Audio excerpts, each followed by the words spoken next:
Semana Galega de Filosofía que vive, que sobrevive, que pervive ao longo destes 29 anos e que para min, dende logo, unha honra ter sido convidada despois de que por aquí pasaran moitas persoas, moitas voces referentes, tanto a nivel galego como a... Isto é peor que no Parlamento Europeo, onde te dan un minuto, así que aquí vai ser un tempiño longo. E, polo tanto, é unha honra vir falar a un foro que trata de conciliar a particularidade co universalismo, non? Algo que, dende logo, dende a miña óptica e visión política, tanto galega como europea, é unha referencia. Tratamos nesta ponencia de explicar cal é o papel de Galiza en Europa e cal é o papel de Europa en Galiza.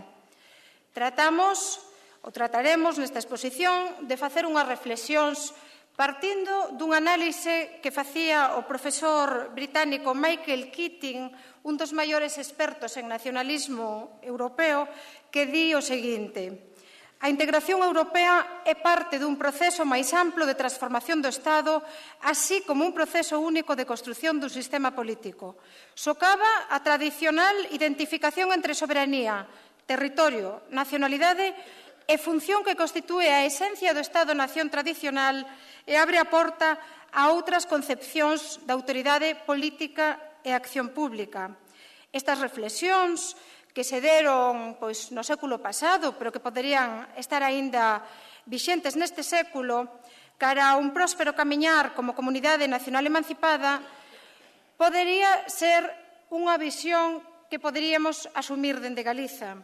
Pero a cuestión é que a realidade é outra. Europa, aquela federación de povos europeos coa que soñaban persoeiros como Castelao dende a xeración, podería ser o camiño, pero que camiño? Esta Europa actual ou aquela coa que estes referentes como Bóveda, como Otero Pedrallo ou como Castelao soñaban? Se concluímos que no actual artellamento do Estado, que fica moi lonxe de se recoñecer como plurinacional e que cada día perde máis soberanía, temos que pensar onde desenvolver as nosas inquedanzas e os nosos dereitos colectivos como pobo. Pode ser o espazo europeo un lugar posible? Esas son algunhas das reflexións das que trataremos ao longo, polo tanto, desta ponencia. En Europa, a día de hoxe, conviven moitas realidades. Imos ao mapa anterior, conviven estes Estados membros, que son 27 Estados membros, pero resulta que estes 27 Estados membros non respostan á realidade. Esta é a realidade, esta realidade que estamos vendo, que son as nacións en Estado, as chamadas rexións para outra xente, como pode ser noutras concepcións políticas. Aí hai máis de 60, polo tanto, a realidade entre o establecido, entre o mundo escrito ou institucionalizado non é a mesma que a realidade na que convive Galiza, Bretaña, Flandes, na que temos a Frisia, na que temos a tantos povos e tantas nacións sen Estado europeas. É, polo tanto, dentro dese proxecto europeo, dentro dese mapa, suposto mapa de Europa, onde está a cerna de moitas nacións en Estado e de moitos e grandes movimentos nacionalistas ou regionalistas, cada un segundo a súa óptica, e xa digo, segundo a súa óptica, porque o mellor unha persoa de Occitania non concibe da mesma maneira que eu, dende a miña visión política, podo concebir, pero que tamén pretende ter unha visión europea diferente, e non se sinte o mellor cómodo con un modelo de Estado ao que pertence legalmente, dito está, non? Entón, é nesa cerne europea onde conviven estas realidades. Unhas realidades que non teñen, polo tanto, un acomodo institucional.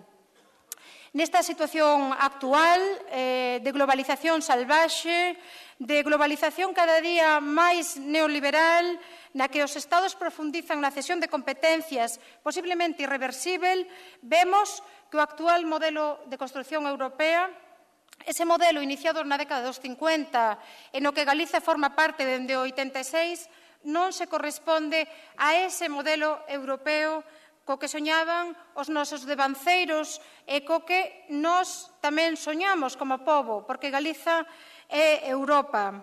Somos e sempre fomos Europa.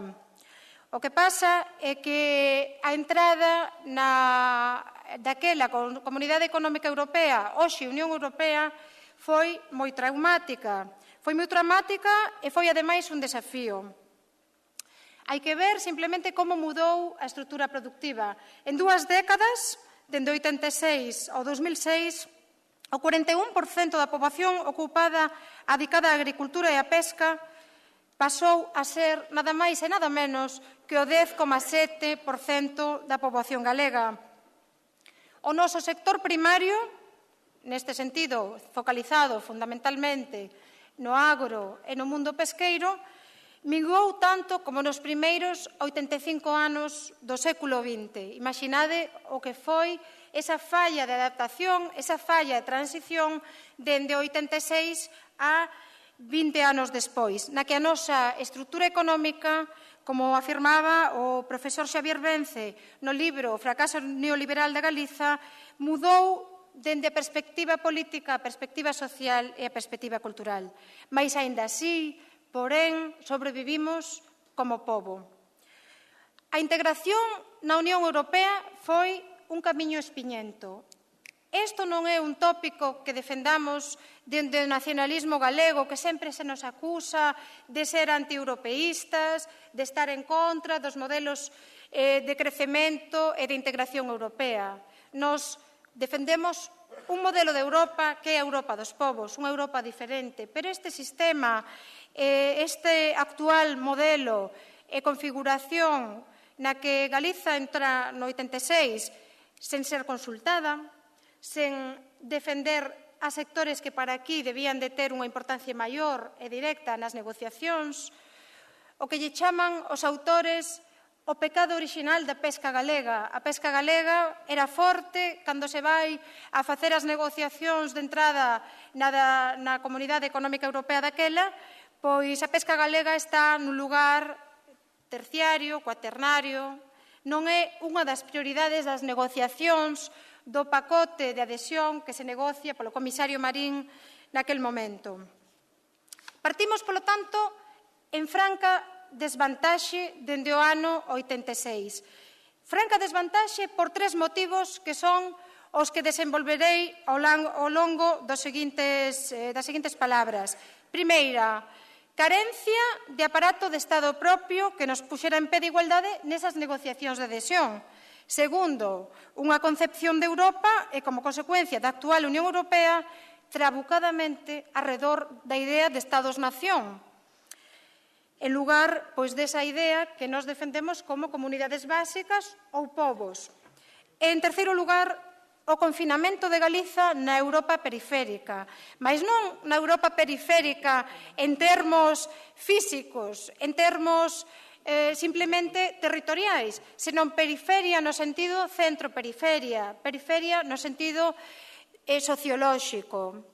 E non simplemente no sentido sociolóxico e tamén económico, pero non no territorial ou no físico.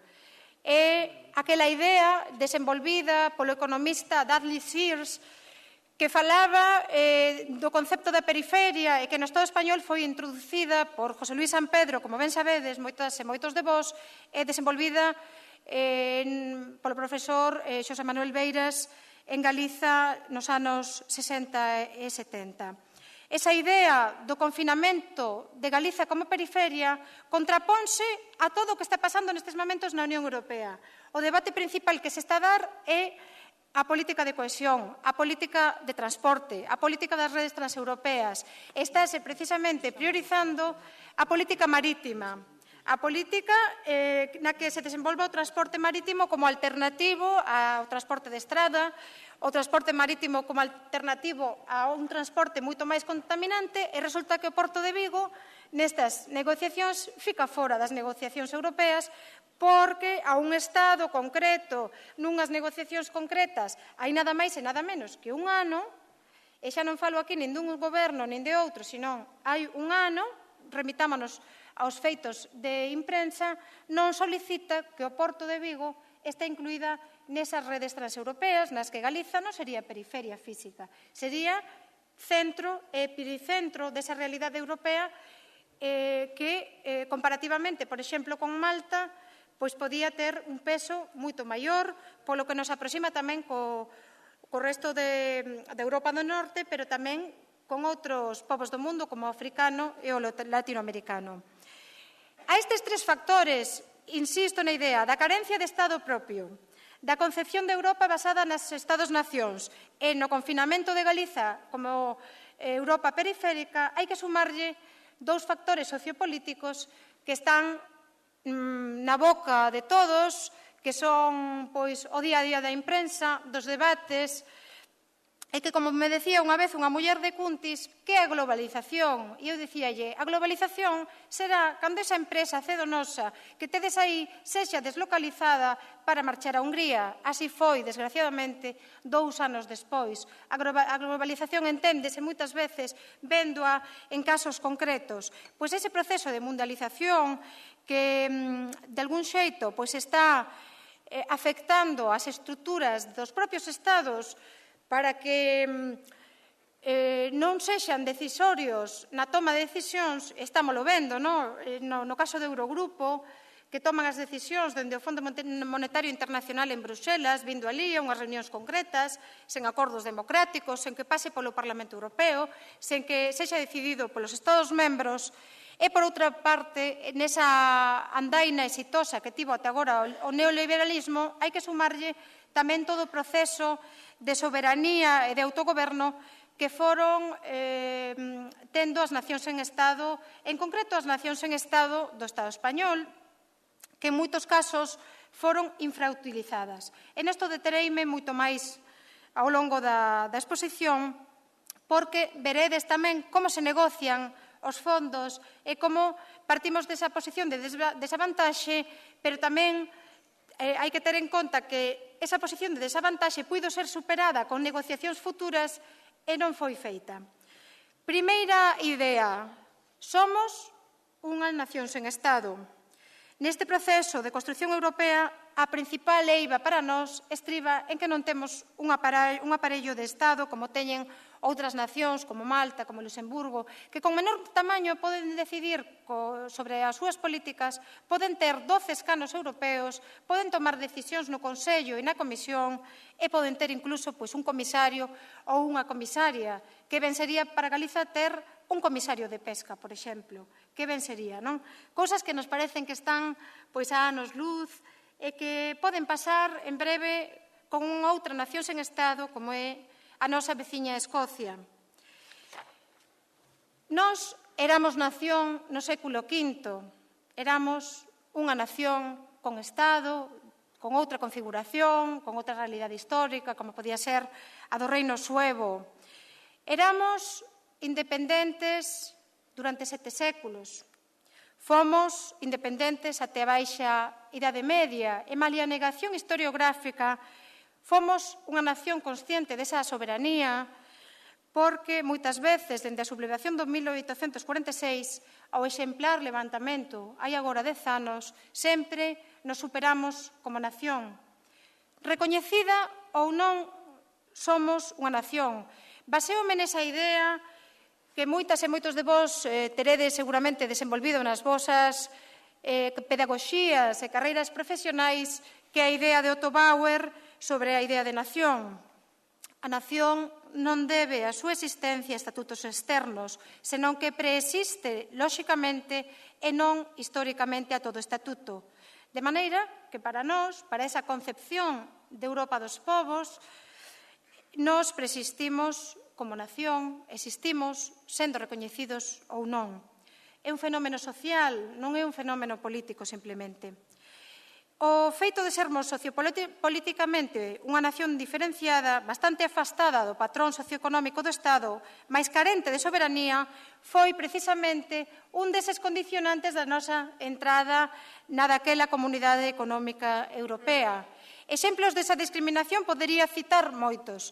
Obviouse a nosa condición atlántica, negociouse a España mediterránea, os produtos da horta, os produtos olivareiros, negociáronse outra serie de economías que primaban moito máis, modelos agrarios moito máis amplos, moito máis de grandes explotacións, non estas pequenas explotacións agrarias que eran case 100.000 no ano 90 e que son hoxe en día simplemente 36.000 e cada vez máis en declive con eses custes tan elevados que lle supoñen as nosas labregas e labregos.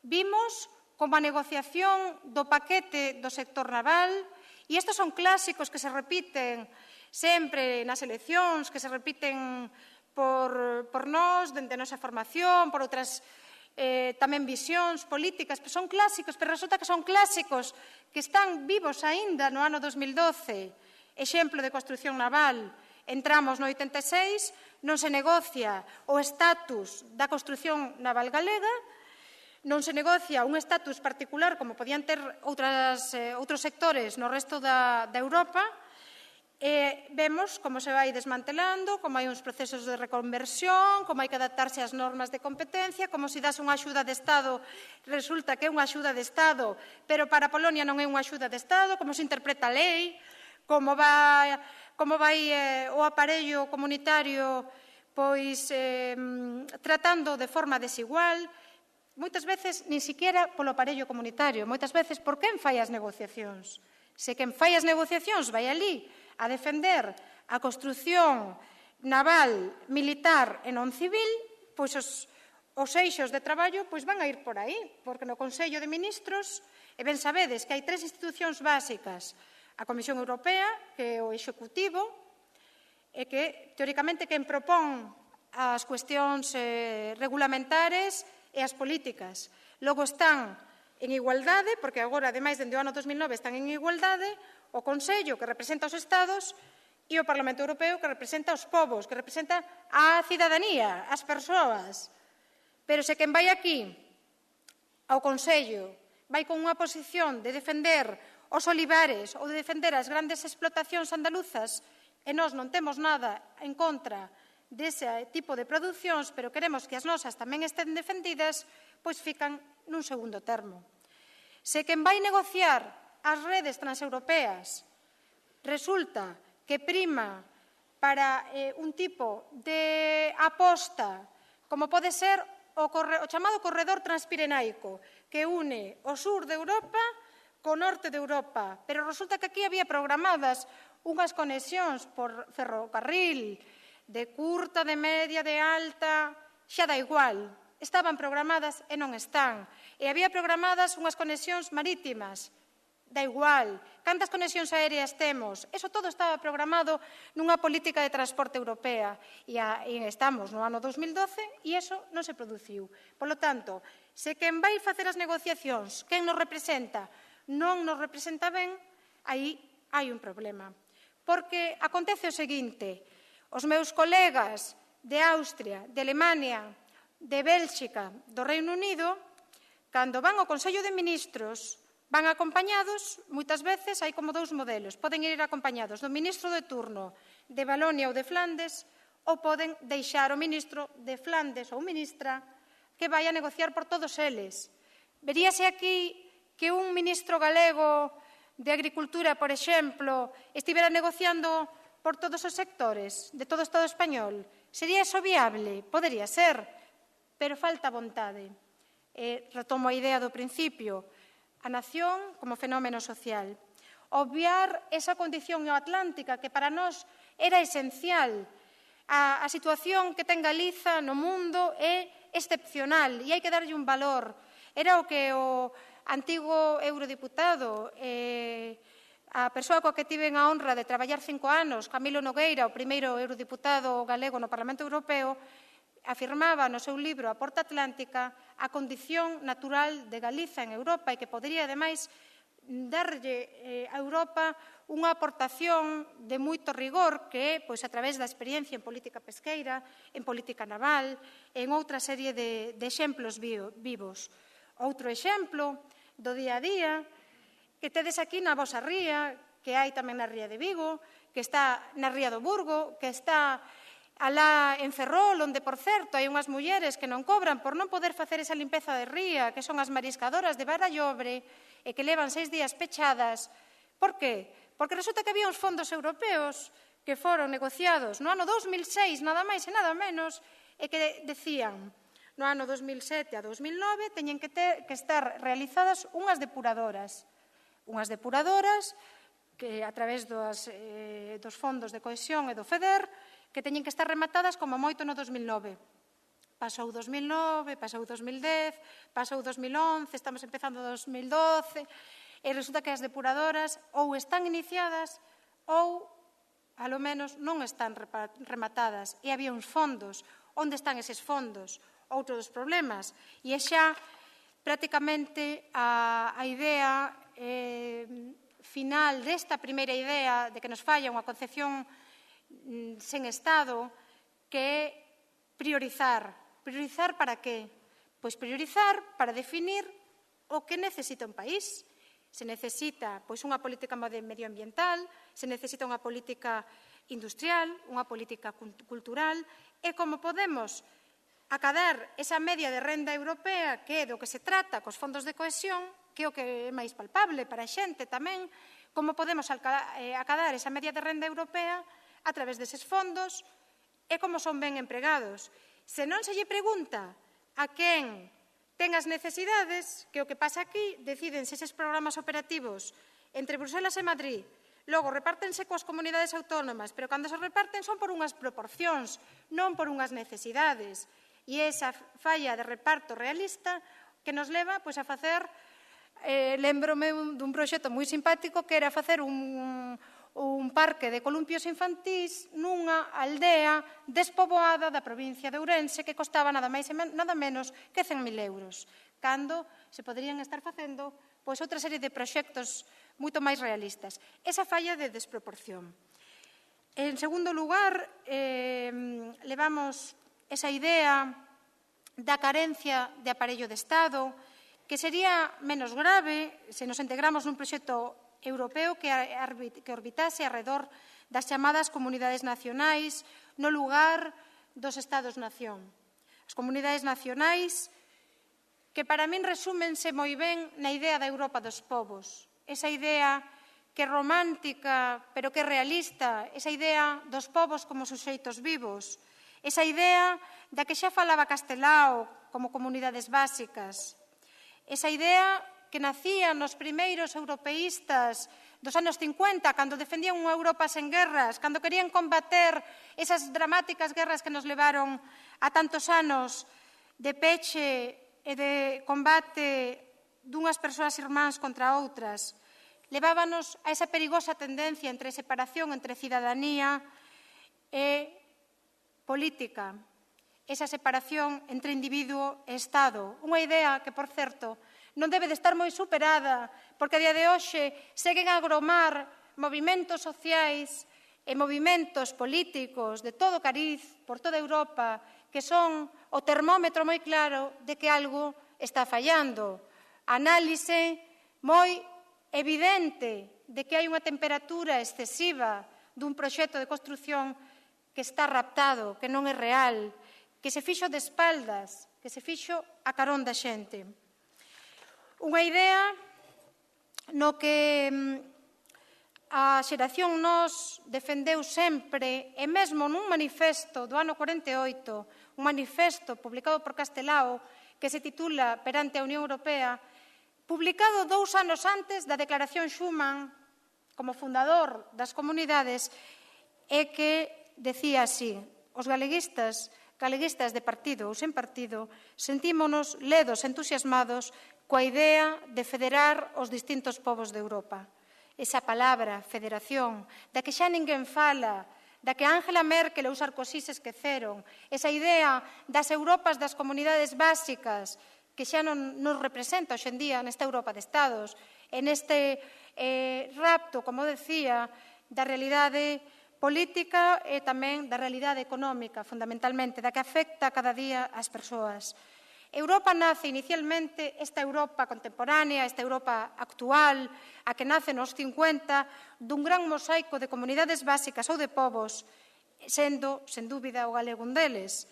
Dentro deses grandes grupos, como os povos eslavos, os latinos, os xermanos, os anglo-escandinavos, foron xurdindo identidades culturais e tamén identidades sociopolíticas, comunidades nacionais que moitas veces articuláronse en estados, outras veces, pois non, como puido acontecer aquí, moitas veces de abaixo a arriba e moitas veces de arriba a baixo.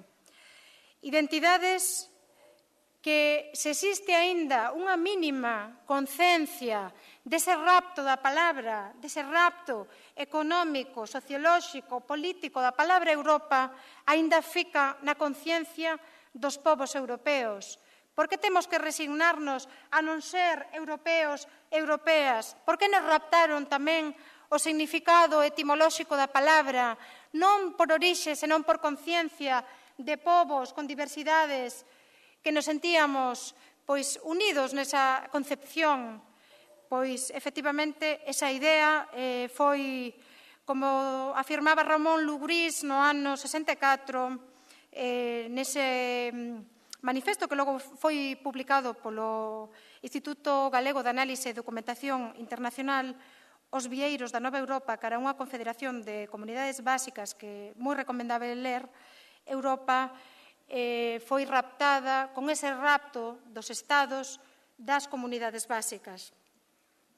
Unhas comunidades básicas que non existirían contradicións no caso de que se corresponderan con estados-nación. Por exemplo, no caso de Portugal, onde non existen movimentos parecidos aos que poda existir noutros estados europeos, e ao mellor non ten esas contradicións, pero que alá onde existen movimentos plurinacionais, pois presenta unha problemática e un desafío sen resolver.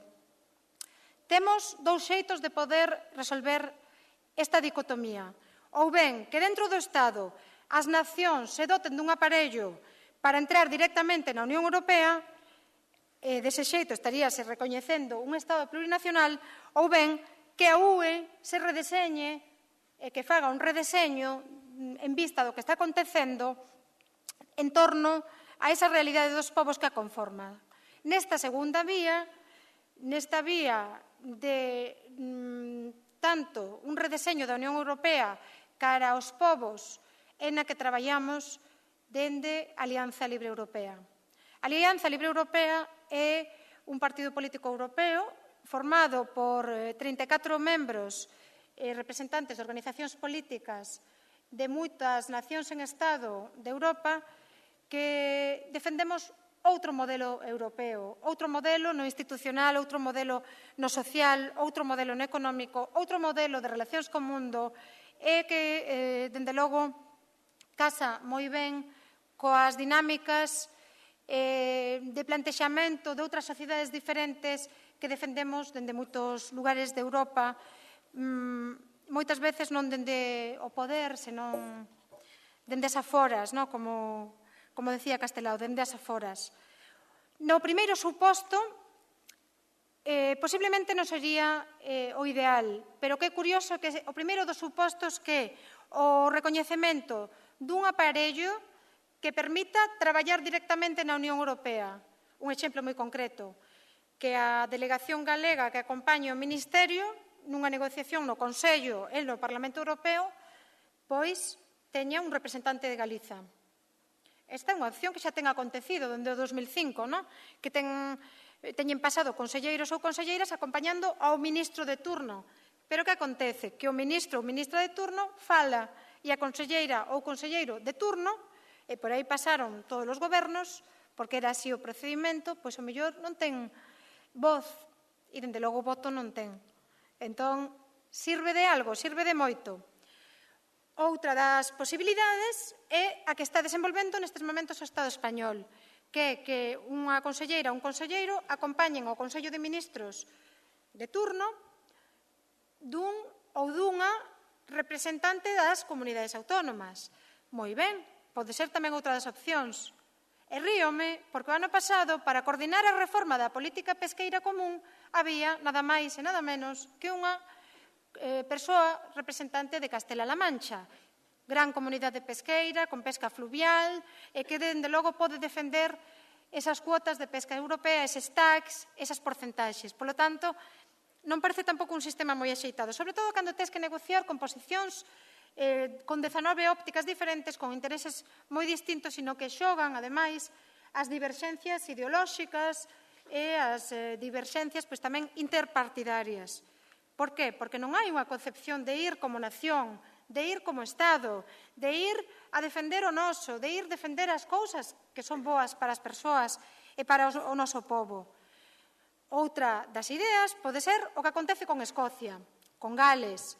Van ao Consello de Ministros con autorización do Reino Unido, pero van eles e negocian eles na política agraria común, por exemplo. Ou tamén o que acontece en Austria. E non parece Austria un modelo demasiado federal, aínda que si o sexa en termos políticos, non? Pois, o que é evidente que tanto no caso alemán, no caso austríaco, no caso belga, no caso do Reino Unido, estou falando de concepcións dende o punto de vista de Estados-nacións organizados como tal dentro do aparello de Bruselas, pois resulta que delegan en nacións sen Estado. No caso de Escocia, pois é moi evidente que están nun proceso no que poden ser independentes, no que reclaman esa capacidade para facer política europea directamente e para ser recoñecidos. Nada hai nos tratados europeos, nada, ningunha cláusula, e ademais iso é un protocolo que está no Tratado de Maastricht, non hai ningunha cláusula que non permita que unha nación poida estar no Consello de Ministros. Só depende da vontade do Ministerio, depende, polo tanto, da vontade do Estado.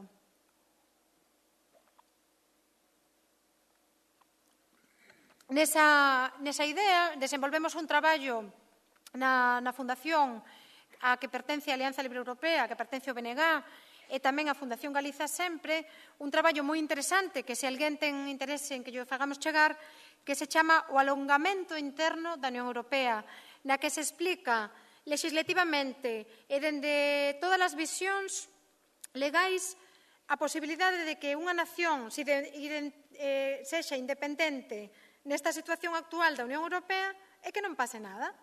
Non ten por que haber unha guerra, non ten por que haber unha modificación para expulsar, simplemente ten que haber un protocolo de modificación dos tratados. Por lo tanto, esa vía podería ser plenamente posible. Pero, no caso de Galiza, falla aínda moito por avanzar, deronse eses pequenos chanzos de participación nos consellos de ministros, pero falta moito por negociar e por negociar esas competencias exclusivas que temos nalgún caso como a política pesqueira. Cada ano, no mes de xuño e no mes de decembro, negocianse as cuotas e os tax pesqueiros. Cada ano son as mesmas reunións, son reunións que están ademais planificadas dende hai moito tempo. E cada ano repetimos a mesma historia. A pesca galega, a agricultura galega. Ademais, é sempre a mesma espiral. Nos avisamos, acontece, nos queixamos, acontece, é sempre a mesma espiral dende o 86. É unha desgraza que un día a situación sociopolítica non nos poida decir pois non, este ano negociaronse ben as cuotas e francamente hai unha posición da porcentaxe que representa a pesca galega. Como é posible que a día de hoxe a pesca artesanal que representa neste país nada máis e nada menos que case 100.000 postos de emprego, pesca artesanal, como pesca pequena, como pesca costeira, como pesca de baixura, marisqueo, que representa tanto, que intercede e actúa nas nosas vilas, nas comunidades costeiras, que só teñen esa posible diversificación económica e non outra, porque non serve usar o turismo como excusa para destruir os sectores productivos. E, polo tanto, nesas negociacións, resulta que a pesca costeira e o marisqueo non están recoñecidas na política pesqueira europea. Entón, a día de hoxe, estamos nun momento de 3 reformas importantísimas.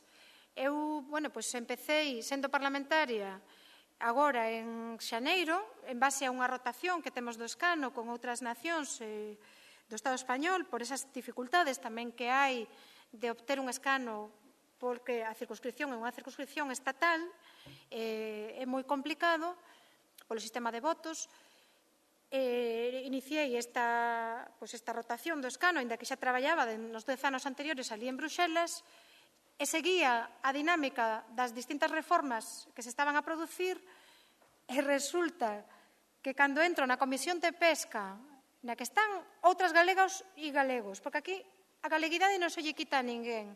A galeguidade demóstrase, a forma de querer a Galiza e de actuar e de traballar demóstrase camiñando, non simplemente na connotación de decir son galego ou non son galego. A min o que me interesa é ir ali a defender as nosas cuestións, que son as cuestións polas que supostamente nos elixen, non? Así é un mandato parlamentar, así é un mandato da cidadanía, non é outra cousa. Bueno, pois hai xente de outras formacións políticas que cumplen mandatos partidarios, mandatos de grandes grupos, ademais coincide que son de grandes grupos políticos, non os vou mencionar porque todos os coñecemos, pero que neste caso pois están en grandes delegacións de 25, de 30 membros e que fan repartos. Bueno, pois neses repartos, señora de Soria, señor galego, pois a señora de Soria lle toca a política pesqueira e o señor galego tócalle, pois a mellor, as cuestións económicas. Señor catalán e señora de Almería, deputados ou deputadas, e non lle tocan pois os temas galegos, pois porque están en delegacións moi grandes que teñen que facer outra serie de repartos territoriais ou mesmo políticos, de dinámicas políticas internas dos partidos. No noso caso, é representante galego ou galega, defende temas galegos. É esa asociación natural de defensa de temas galegos, con independencia onde estén, nas comisións que estén. É como unha alerta, non? Unha alerta que hai que estar nas distintas comisións parlamentarias para ir ali. Bueno, pois cal foi a miña sorpresa cando chego a esa comisión de pesca que xa seguía de xeito informal, pero que non é o mesmo que estar coa formalidade de que podes intervir, porque antes non tiña a palabra, podía asistir, pero sen palabra, cando vexo a representantes que se din galegos falando pois de outras pescas, de outros estados, falando dun tipo de pesca que tamén é deste país, pero que o mellor xa está sobradamente protexida, e non falando nunca da pesca artesanal e do marisqueo. E máis, nesa intervención, unha desas persoas, e isto xa imos ao terreo da anécdota, pero creo que tamén contala para que vexades un pouco como son os debates, calificoume a min de ter obsesión pola pesca artesanal. Obsesión. Obsesión no sentido de repetición, non como unha loucura ou como unha manía, senón como repetición, como outra vez máis, outra vez coa pesca artesanal. Claro, é que deso se trata.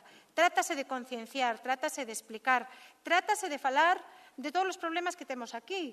E esa é a independencia que dá tamén o feito de non pertencer a estruturas máis grandes e de ter esa liberdade, non? Nesa situación da Comisión de Pesca estáse dando un debate interesantísimo sobre o que vai a ser o modelo pesqueiro de 2014 a 2020, nada máis e nada menos que na próxima década. Pois ninguén fala destes temas, ninguén fala, con excepción de nós, polo que vos decía, por esa liberdade.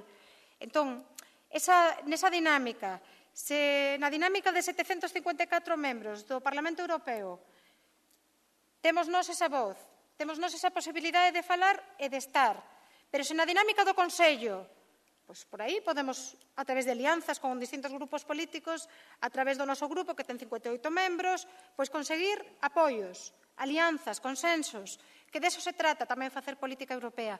Pero se no Consello, quen nos representa, non fala dos problemas de aquí, eu creo que a conclusión é moi sinxela, é que a representación dentro das negociacións de política europea non está ben feita.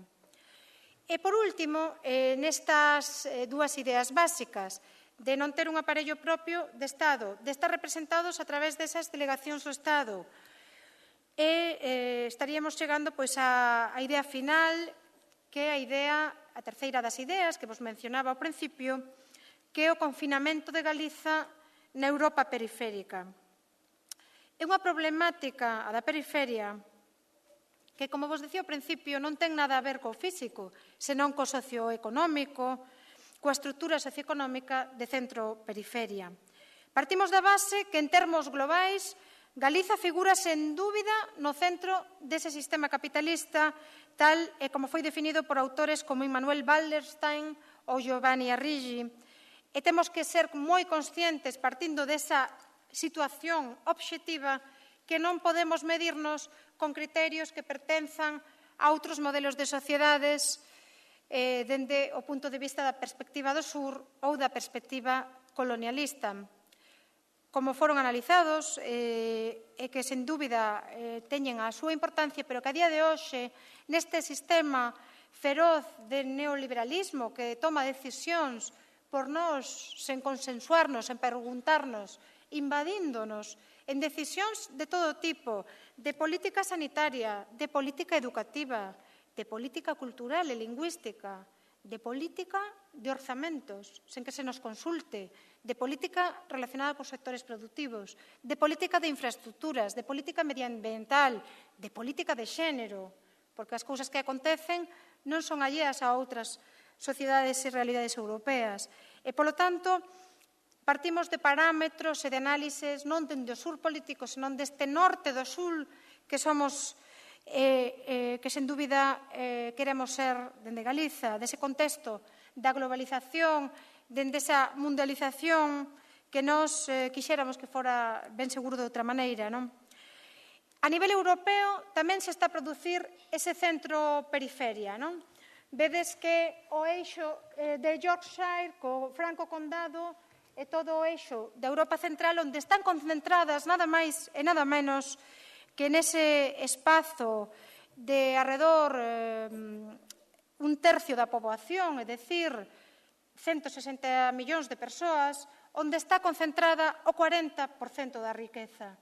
É increíble, non? Que nun tercio, nun sétimo da superficie, pero nun tercio da poboación este concentrada a maior parte, case a metade da riqueza europea.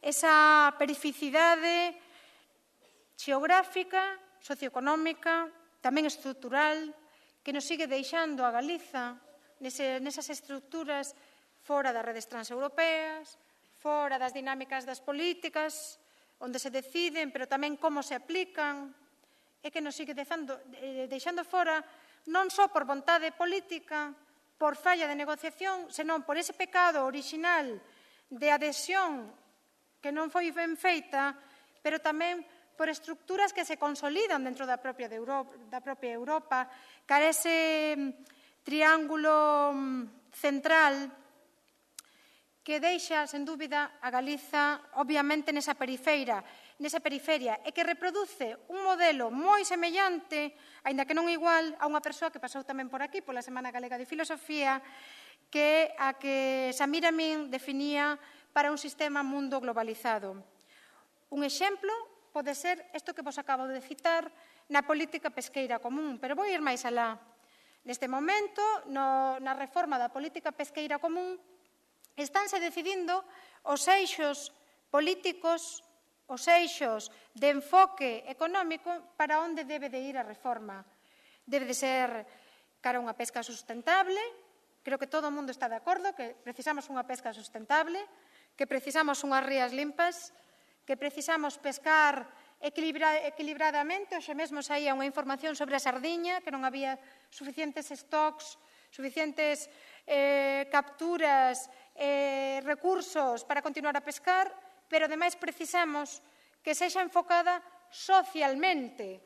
Cara onde debe ir a cohesión? A cohesión ten que ir, desde un punto de vista territorial, dese centro para toda a periferia que está alonxada do centro da zona periférica dende o punto de vista socioeconómico, pero tamén debe de facerse de xeito equilibradamente dende un punto de vista non só territorial, senón económico e fundamentalmente dende un punto de vista social. Esa análise que teóricamente as institucións europeas están desenvolvendo con que se faga unha cohesión económica, territorial e social, non se aplica na práctica. Neses plans de política pesqueira, resulta que o enfoque máximo en orzamentos do futuro Fondo Europeo da Pesca está centrado nas políticas de acuicultura. Ben, políticas de acuicultura de que tipo? Sostible, extensiva ou intensiva? Sostible como mexillón, como a produción de mexillón, e neso tamén imagino que todo o mundo está de acordo, ou non sostible, insustentável ou como queiramos definila, dende o punto de vista de grandes plantas de acuicultura. Bueno, pois esa idea de enfoque do centro e de concentración dos recursos, das políticas e tamén das dinámicas de decisión política estáse centrando nese caso concreto. Outro dos exemplos pode ser, se ao final se aproba esa reforma, para continuar un poquinho coa idea, é que a maioría dos fondos comunitarios vayan para crear novas plantas acuícolas en determinadas zonas da costa nas que é máis fácil producir porque hai máis recursos, máis plancton, como pode ser Galiza, como pode ser Bretaña, e non nas altas costas do norte, onde custa máis producir, onde montar uns proxectos onde hai menos plancton, onde hai menos... Entón, tamén a consecuencia práctica das políticas pode ir cara a un enfoque social que, en vez de cohesión, leva a colisión. Outra das ideas é os plans medioambientais.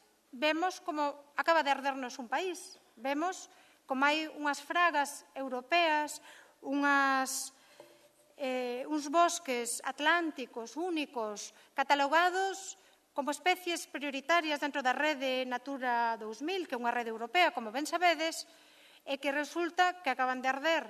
Vemos como había fondos europeos tamén para facer políticas de prevención.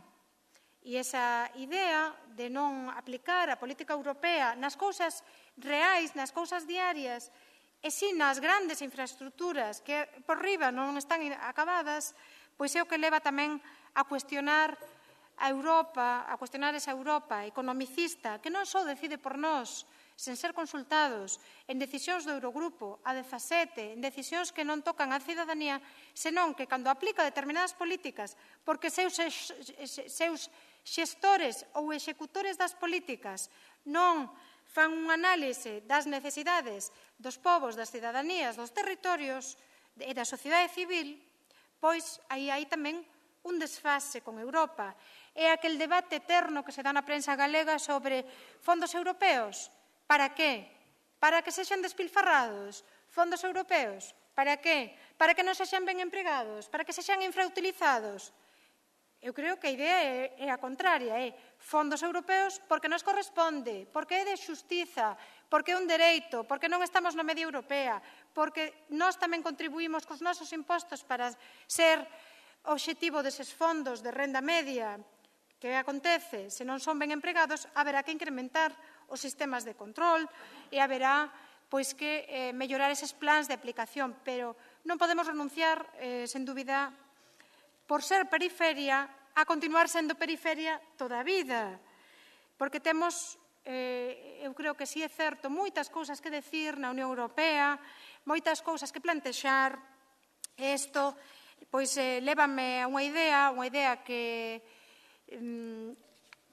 eu denomino o mellor con certo atrevimento, porque vos, a maioría, sodes expertos e expertas en filosofía e estades moito máis familiarizados con conceptos e con ideas de análise, pero eu denomino a ecoloxía dos povos, ese atesourarse de saberes, de coñecementos.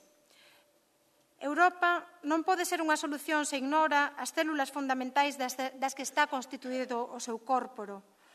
Unha árbore non pode medrar se desmouchamos as súas raíces, se ignoramos que a raiceira popular é de onde o pobo extrae os seus nutrientes para poder medrar. De entender isto así, estou vos lendo un texto medio literario, pero que me parecía que era mellor lelo que trasladalo en palabras, non? De entenderlo así, estendendo isto a outras bellas terras de Europa, Europa podería chegar a ser un gran bosque con distintas especies que habitasen armónicamente. De non ser así, só un tipo de árbores van sobrevivir, as que mellor se adapten ao mundo capitalizado, as que atenten contra a diversidade, as xenéticamente modificadas. E nós, dende aquí, dende o noso país, buscamos a autenticidade desas árbores fundamentais na inmensa fraga europea. Árbores que son os povos e nacións, algunhas recoñecidas e outras ignoradas. Ou acaso, como decía Eduardo Galeano, é o patriotismo un privilexio das nacións dominantes? Non podemos comprender esa cultura dos mundos dende unha perspectiva darwiniana da selección natural.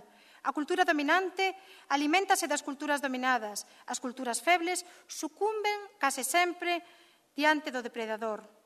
Non se conservan as raíces por un mero feito sentimental, senón por compromiso cunha terra e coas persoas que habitan nela. E isto é extrapolable tamén ao caso das economías nacionais. Por eso son imprescindibles as raiceiras, son imprescindibles os toros, son imprescindibles as polas, para que a árbore medre e busque o seu horizonte. Precisase luz e oxígeno. Precisase que a árbore centenaria, como estas árbores centenarias da Bella Europa, teñan un desenvolvimento completo. Mais tampouco podemos reducir esas árbores a simples ornatos decorativos, artificiais, folclóricos, fermosos bonsáis, como se nos quere facer ás veces ao noso país, que sexa un bonsai e que non se consigue, que sexa un elemento etnográfico, pintoresco, turístico. Non. Queremos producir, queremos vivir, queremos decidir. Non se pode prescindir de Galiza, nen tampouco de Flandes, de Valonia, de Escocia, de Gales, de Cataluña, de Euskadi. Cada unha é unha árbore centenaria das que Europa precisa para a súa reconstrución auténtica, e non dende a configuración hermética e actual dos Estados que engolen diversidades, senón dende outra concepción moito máis dinámica. Esta idea que vos lía neste pequeno texto que foi dirixido a un artigo da ecoloxía dos povos, fai referencia a esa necesidade de construir Europa dende a diversidade das comunidades básicas que a compoñe, porque o recoñecemento tamén implica aceitación. Recoñecer que somos seres vivos, non inertes, recoñecer que temos capacidade de decisión, que queremos construir unha Europa de xeito diferente. Non? Fálese moito na Unión Europea de democracia multinivel, pero quen decide que é democracia ou gobernanza multinivel? Quen decide? Seguen decidindo os Estados. Somos, polo tanto, povos e nacións con vida que creamos, que pensamos, que evolucionamos. Algúns evolucionan para un lado, outros para outro. Somos povos con dereitos, e así o decía hai pouco na Cámara de Estrasburgo. Non somos simples referencias etnográficas, históricas ou pintorescas. Nesta idea de vida, de suxeito vivo dos povos dentro de Europa, é na conclusión final a que quería chegar. Mudar unha configuración de Europa-Estado por unha configuración de Europa dos povos. Mudar esa nosa condición periférica en termos socioeconómicos e, polo tanto, a aplicación de levar a cabo dúas ou tres ideas fundamentais, que serían, en primeiro lugar, a nivel galego, o desenvolvemento dun proxecto de sociedade que sitúe a Galiza en Europa e Europa en Galiza, deseñando outra maneira de facer política no eido económico, no cultural. Esa idea de decidir por nós mesmos. En segundo lugar, a nivel estatal, o recoñecemento desa realidade plurinacional no Estado, que ten unha aplicación tamén na política europea, nun proxecto dunha concepción baixo o meu humilde punto de vista nacionalista, de nacionalismo radicalmente democrático, cívico, emancipador, como afirmaba a profesora catalana Montserrat Guibernau.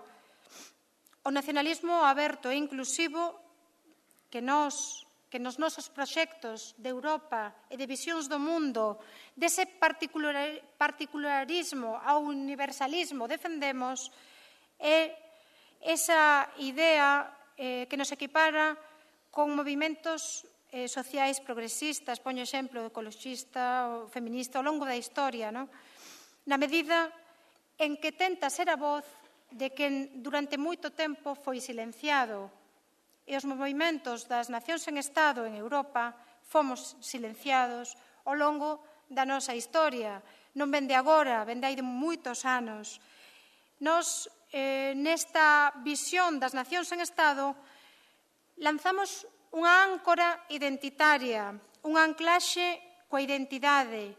Identidade como conceito e identidade tamén de modelo social, porque con esa idea de outro modelo social tamén estamos defendendo outro modelo europeo máis basado na concepción moito máis social e non na concepción da economía simplemente como áncora primeira na que ademais non se poida decidir nunca, non?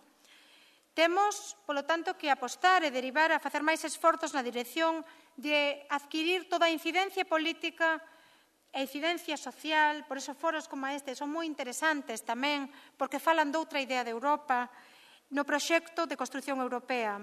Este é un proxecto inacabado, é un proxecto susceptible de ser cambiado. Como decía o histórico fundador da CONSEU, a primeira reunión das nacións en Estado en Europa, o catalán Aureli Argemí, tiña unha frase moi fermosa que a Unión Europea, máis aló das súas contradicións e das manipulacións que fan dela os poderes constituídos, non pechou a porta á aposta de construírse non en vistas á unificación do diferente, senón como unha organización unida pola diversidade de linguas, culturas e idiosincrasias que caracterizan aos cidadáns e aos povos, nos cales estes xa non se identifican. Identifícanse cos povos, as persoas, coa idea de pobo, coa idea de identidade, coa idea de construir un modelo social diferente. Aquí viuse hai uns días, coa recente folga ou coas manifestacións, de que se precisa un modelo tamén social diferente, na que se critica unha forma de facer política dende o punto de vista tamén económico e de emprego, pero tamén cunha idea identitaria diferente, non? Hoxe é incontestable que no contexto da Unión Europea hai dinámicas moi diferentes, hai dinámicas de diversidade, pero non é certo que o lema da Unión Europea, que unión na diversidade, se cumpla, porque esa diversidade está sempre asociada aos Estados-nación. Por eso, a idea de que estar en Europa é importante, ser e sentirnos europeos e europeas é algo fundamental a nosa condición de galegos.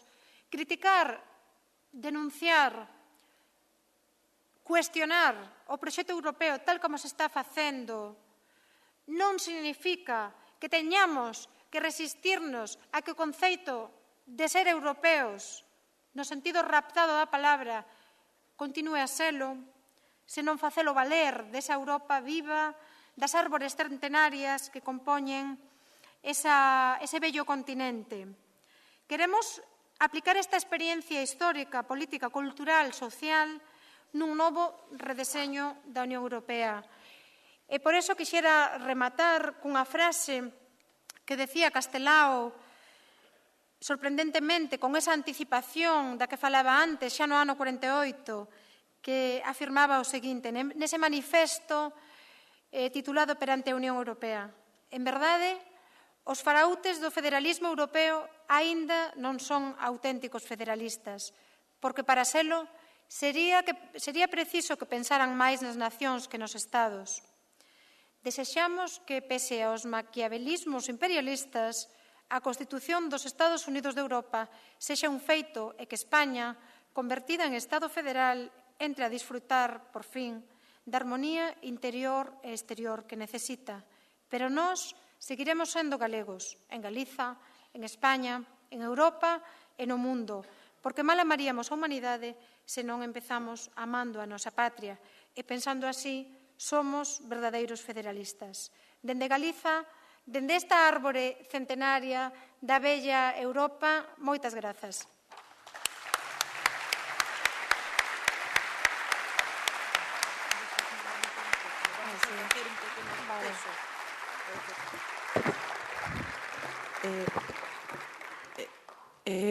Na conferencia de hoxe pola tarde a pesar de que normalmente non facemos receso entre a conferencia e o coloquio, si vamos a facer un pequeno receso de 20 minutos e vamos a poñer as listas para firmar, co que vémonos aquí ás 6:30 para empezar o diálogo, vale? E agora teñen as listas postas fora para firmar as conferencias da tarde. Moitas gracias, Ana, por esa preciosa conferencia. Podemos pasar unha? Sabes o que pasa? Que non sei por